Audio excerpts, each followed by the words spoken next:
3. مثلا رقمی 369 ifade adrece 6 gelmiş 64 taksimi adrece 4 minusi 4 a kvadrat gelmiş 16 minusi adrece 4 minusi 16 taksimi a kvadrat gelmiş 4 oluştu است. ما باید این ifade را ثابت کنیم. صورت کسری یکم را از به نمود a kvadrat در کل جمع 4 a kvadrat می‌یاریم و این صورت کسری دوم را از روی فرمول ضرب مختصر به ضرب‌نامه‌ها جدا می‌کنیم. در صورت کسری یکم را از روی فرمول a کوب جمع b کوب و ضرب‌نامه‌ها جدا می‌کنیم. a kvadrat جمع 4 ضرب ادرجش 4 مینوس 4 a kvadrat جمع 16 و مخرجش ادرجش 4 مینوس 4 a kvadrat جمع 16.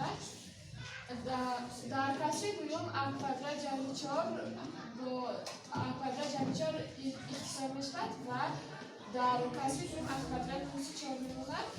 کسری یکم ادرجش 4 مینوس 4 a kvadrat جمع 16 ادرجش 4 مینوس 4 a kvadrat جمع 16 اختصار می‌شود. a kvadrat جمع 4 مینوس a kvadrat جمع 4 a kvadrat مینوس a kvadrat مینوس a kvadrat اختصار می‌شود. 4 بله ما این مثلا چند تا فرمول ضرب مختصر استفاده بردیم؟